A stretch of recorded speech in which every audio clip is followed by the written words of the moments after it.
قرآن مجید فرقان حمید اللہ تعالیٰ کا انسانیت کے نام وہ آخری پیغام ہے کہ جو تخلیق آدم سے لے کر اینڈ آف ٹائمز یعنی قیامت تک کے موضوعات کا احاطہ کرتا ہے۔ جہاں اس آسمانی کتاب پر ایمان رکھنے والوں کی بھی کمی نہیں ہے، وہیں ایسے لوگ بھی لاتعداد ہیں جو اس آفاقی پیغام کو نگیٹ کرتے ہیں، اور بہت سارے گمراہ اذہان تو ایسے ہیں جو اللہ تعالیٰ کے وجود ہی سے انکار رکھتے ہیں۔ ہم سب کی آج کی ویڈیو میں آپ تک ایک ایسا ایمان افروز واقعہ پہنچانے جا رہے ہیں کہ جس میں کھدائی کرنے والی ایک آثار قدیمہ کی ٹیم کو زیر زمین ایک ایسی قوم کے آثار ملے کہ جن کی پوری داستان قرآن مجید فرقان حمید میں تقریباً 1500 سال قبل بیان کر دی گئی تھی۔ وہ قوم کون سی تھی، کہاں بستی تھی، اس قوم کی کیا نشانیاں تھیں، اور قرآن مجید میں اس قوم کا کیا دردناک انجام بتایا گیا ہے، یہ تمام تفصیلات اپنی آج کی ویڈیو میں آپ تک پہنچائیں گے۔ مگر آگے بڑھنے سے پہلے آپ سے گزارش کر دیں کہ آپ ریڈ بٹن پر کلک کر کے اور بیل آئیکن کو پریس کر کے ہم سب کے سبسکرائبر بننا مت بھولیے، تاکہ ایسی اسلامی، تاریخی اور معلوماتی ویڈیوز آپ کو فیوچر میں بھی ملتی رہیں۔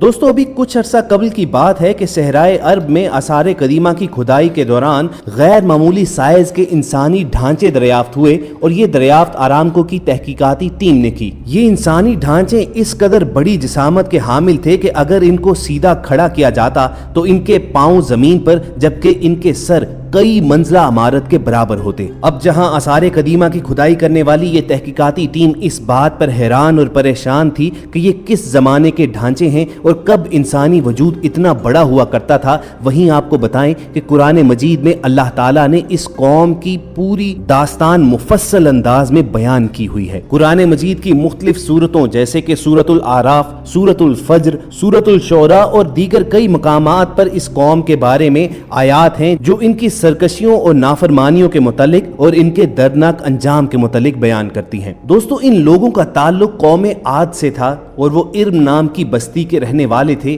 وہ بستی بڑے بڑے ستونوں والی تھی۔ عاد کے نام سے 2 قومیں تاریخ میں گزری ہیں، ایک کو عاد قدیمہ یا عاد ارم کہتے ہیں۔ یہ حضرت نوح علیہ السلام کی اولاد میں سے تھے اور ان کا وطن عدن سے متصل تھا۔ ان کی طرف حضرت ہود علیہ السلام کو مبعوث کیا گیا تھا، لیکن قوم عاد کی بدعمالیوں کے سبب جب انہیں تباہ کر دیا گیا تو حضرت ہود علیہ السلام حضر موت کی طرف مراجعت کر گئے۔ ان کی رہائش احقاف کے علاقے میں تھی۔ احقاف میں بسنے والی اس قوم نے بہت ترقی کی۔ اللہ تعالیٰ نے اس قوم کو غیر معمولی قد و قامت اور قوت عطا فرمائی تھی۔ ان میں ہر شخص کا قد کم از کم 12 میٹر کے قریب ہوتا تھا، اور طاقت کا یہ عالم تھا کہ بڑے سے بڑا پتھر جس کو کئی آدمی مل کر بھی نہ اٹھا سکیں، ان کا ایک آدمی ایک ہاتھ سے اٹھا کر پھینک دیتا تھا، اور یہ لوگ طاقت و قوت کے بلبوتے پر دنیا کے ایک وسیع علاقے پر قابض ہوئے۔ گویا یہ لوگ اس وقت کے زمانے کی سپر پاور تھے۔ قرآن کریم میں مختلف صورتوں اور ان کی آیات میں اس قوم کے حالات کچھ اس طرح آئے تھے کہ یہ لوگ عاد عرب تھے اور احقاف کے باشندے تھے۔ یہ لوگ بڑی قد و قامت کے مالک تھے، بہت زیادہ طاقتور تھے۔ اسی قوت و طاقت نے انہیں سرکش اور مغرور بنا دیا۔ یہ لوگ کمزوروں پر ظلم ڈھاتے تھے، بت پرست اور مشرک تھے۔ خیمے ہونے کے باوجود ہر اونچائی پر مضبوط محل بناتے اور اس پر فخر کرتے۔ اللہ تعالیٰ قرآن کریم میں فرماتے ہیں کہ کیا تم نے دیکھا نہیں کہ تمہارے پروردگار نے عاد کے ساتھ کیا سلوک کیا، اس اونچے ستونوں والی قوم ارم کے ساتھ جس کے برابر دنیا کے ملکوں میں کوئی اور قوم پیدا نہ کی گئی۔ یہ قوم بڑی زوراور، قوی الجثہ، ستونوں کی طرح طویل القامت تھی۔ ایسی قد و قامت والی اور طاقتور قوم نہ اس سے پہلے پیدا کی گئی اور نہ بعد میں۔ شروع میں یہ لوگ توحید پرست تھے، لیکن وقت کے ساتھ ساتھ شیطان نے ان کے دلوں میں وسوسہ ڈالا اور وہ شیطان اور بتوں کی عبادت کرنے لگے۔ چنانچہ قوم نوح کے بعد جس قوم نے سب سے پہلے بت پرستی اختیار کی وہ یہی قوم عاد تھی۔ اسی قوم کے متعلق ہم آپ کو پہلے بھی بتا چکے ہیں کہ یہ انتہائی طاقتور اور توانا قوم تھی جن کا قد کئی میٹر تھا۔ روایات میں آتا ہے کہ یہ 800 سے 900 سال کی عمر پاتے تھے، نہ بوڑھے ہوتے، نہ بیمار ہوتے، نہ ان کے دانت ٹوٹتے، نہ نظر کمزور ہوتی، ہمیشہ جوان اور تندرست و توانا رہتے۔ بس ان کو صرف موت آتی اور کچھ زمینی اثرات ان میں نمودار نہ ہوتے۔ اپنی طاقت اور تعداد کے بلبوتے پر انہوں نے بڑا لمبا عرصہ دنیا پر حکومت کی، اور اسی ایک بات نے انہیں مغرور اور سرکش بنا دیا اور یہ اللہ کو بلا بیٹھے۔ اب قانون قدرت کا تقاضا تو یہ تھا کہ جو قوم برے کام کرے وہ ہلاک ہو جائے، لیکن اللہ تعالیٰ کی صفت رحمت کا فیضان ہے کہ انہیں بار بار موقع ملتا ہے کہ وہ اپنے اندر سدھار پیدا کر لیں۔ اللہ کا یہ قانون ہے کہ کسی قوم پر اس وقت تک عذاب نازل نہیں کیا جاتا جب تک کہ ان کے اندر ایک رسول نہ بھیجا جائے جو ان کو اللہ کے عذاب سے ڈرائے۔ چنانچہ اسی اصول خداوندی کے تحت قوم عاد کی طرف حضرت ہود علیہ السلام کو مبعوث کیا گیا تاکہ وہ اس قوم کو ہدایت کا پیغام از سر نو پیش کریں اور انہیں ہلاکت سے بچائیں۔ حضرت سیدنا ہود علیہ السلام سیدنا آدم علیہ السلام کی 14ویں پشت کی اولاد ہیں۔ آپ کی عمر شریف اس وقت 464 برس تھی۔ حضرت سیدنا ہود علیہ السلام نے اپنے قوم سے جو خطاب کیا وہ قرآن مجید میں محفوظ ہے۔ سورۃ الشعراء میں آتا ہے کہ حضرت ہود علیہ السلام نے اپنی قوم سے کہا کہ میں تمہارے لیے ایک امانت دار پیغمبر بنا کر بھیجا گیا ہوں، اور فرمایا اے میری قوم تم سب اللہ کی عبادت کرو کیونکہ تمہارے لیے اس کے سوا کوئی اور معبود نہیں ہے۔ پھر حضرت ہود علیہ السلام نے انہیں متنبہ کیا کہ تم نے بڑی کاریگری سے بنائی ہوئی عمارتیں اس طرح رکھ چھوڑی ہیں جیسے تم نے ہمیشہ زندہ رہنا ہے۔ جب کسی کی پکڑ کرتے ہو تو پکے ظالم و جابر بن کر پکڑتے ہو۔ اب اللہ سے ڈرو اور میری بات مانو اور اس ذات سے ڈرو جس نے ان چیزوں سے نواز کر تمہاری قوت میں اضافہ کیا ہے جو تم خود جانتے ہو۔ الغرض حضرت ہود علیہ السلام نے ہر طریقے سے قوم عاد کو سمجھانے کی کوشش کی مگر وہ نافرمانی سرکشی پر ابھرے ہوئے تھے اور اپنی طاقت کے گھمنڈ میں یہ کہہ بیٹھے کہ کون ہے جو ہم سے طاقت میں زیادہ ہے۔ اس قوم کے سردار حضرت ہود علیہ السلام سے کہنے لگے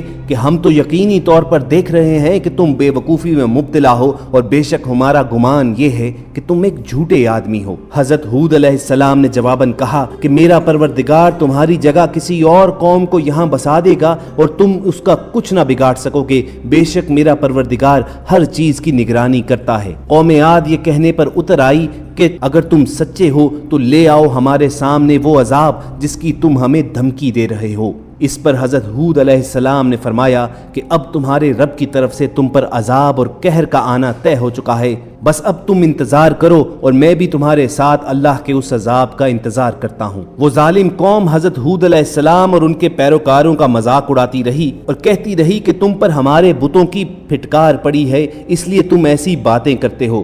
حضرت ہود علیہ السلام انہیں دعوت حق دیتے رہے یہاں تک کہ ان کی قوم نے کہہ دیا کہ آپ ہمیں واز سناتے رہیں، ہم اپنی روش نہ چھوڑیں گے، یہ تو پرانے لوگوں کا دین ہے۔ آخر کار حضرت ہود علیہ السلام نے اللہ تعالیٰ سے مدد کی درخواست کی اور اللہ تعالیٰ نے درخواست قبول فرمائی۔ قوم عاد کی سرکشی اور ان کی نافرمانیوں کی وجہ سے پہلے اللہ تعالیٰ نے ان پر بارش بند کر دی اور روک دی، فصل اور باغات جل گئے، لوگ بارش کی خواہش کرنے لگے۔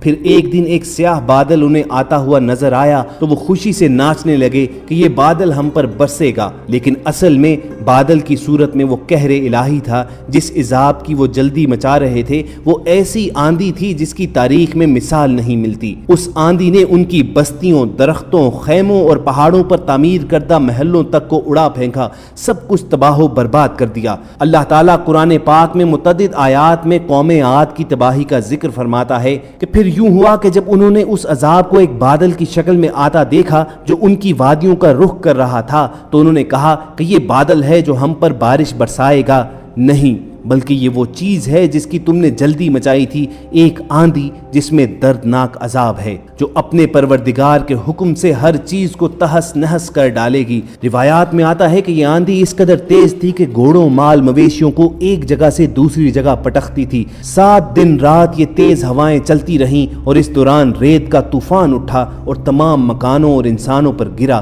اور سب لوگ ہلاک ہو گئے سوائے حضرت ہود علیہ السلام اور ان کے چند اصحاب کے، جنہوں نے امن کی جگہ پر پناہ لی تھی، وہ بچ گئے۔ اور پھر اللہ تعالیٰ نے اپنی قدرت سے اس قوم عاد کو عبرت کا ایک نشان بنانے کے لیے محفوظ کر لیا، اور جیسا کہ ویڈیو کی شروعات میں ہم نے آپ تک پہنچایا کہ کس طرح آثار قدیمہ کی کھدائی کرنے والی ایک ٹیم کو اس قوم کے آثار ملے۔ خواتین حضرات، یاد رکھیے کہ وہ سب گناہ، سب برائیاں آج ہماری قوم میں موجود ہیں کہ جن پر اللہ تعالیٰ پچھلی امتوں پر آندھیوں، زلزلوں اور سیلابوں جیسے دردناک عذاب بھیجا کرتا تھا۔ آج بھی اللہ زلزلوں اور سیلاب کے ذریعے ہمیں مسلسل وارننگ دے رہا ہے کہ راہ راست پر آ جاؤ، مگر ہم معلوم نہیں کس مٹی کے بنے ہیں کہ بے فکر ہیں اور اس دنیا میں گم ہیں۔ قوم عاد جن کا تذکرہ اللہ تعالیٰ نے خود قرآن میں کیا ہے کہ اتنی طاقتور قوم تھی کہ میں نے کبھی پہلے تخلیق نہیں کی، تو جب اللہ تعالیٰ ان کا نام و نشان تک مٹا سکتا ہے تو آج ہماری اوقات کیا ہے۔ اللہ تعالیٰ کے حضور بس یہی دعا رہنی چاہیے کہ جب تک ہم اس جہان میں زندہ ہیں تو ہماری زندگیاں رسول کریم صلی اللہ علیہ وآلہ وسلم کی حیات مبارکہ کی نقل ہی میں گزریں، اور جب اس جہان سے رخصت ہونے کا وقت آئے تو ہمارا خاتمہ بالایمان ہو۔ اگر ہم سب کے ناظرین کی بھی دل کی یہی خواہش ہے تو کمنٹ سیکشن میں آمین لکھنا مت بھولیے، اور اس کے ساتھ ساتھ اگر آپ کو یہ ویڈیو انفارمیٹیو لگی ہو تو اسے لائک اور شیئر کر کے دوسرے لوگوں تک بھی پہنچائیے۔ اگر آپ ایسی معلوماتی ویڈیوز فیوچر میں بھی حاصل کرنا چاہتے ہیں تو ریڈ بٹن پر کلک کر کے اور بیل آئیکن کو پریس کر کے ہم سب کے سبسکرائبر بن جائیے۔ ہماری کوشش ہوگی کہ بہت جلد کسی اور انفارمیٹیو سیشن میں آپ سے ملاقات ہو۔ اپنا اور ارد گرد کے لوگوں کا خیال رکھیے اور ہم سب کے ساتھ جڑے رہیے۔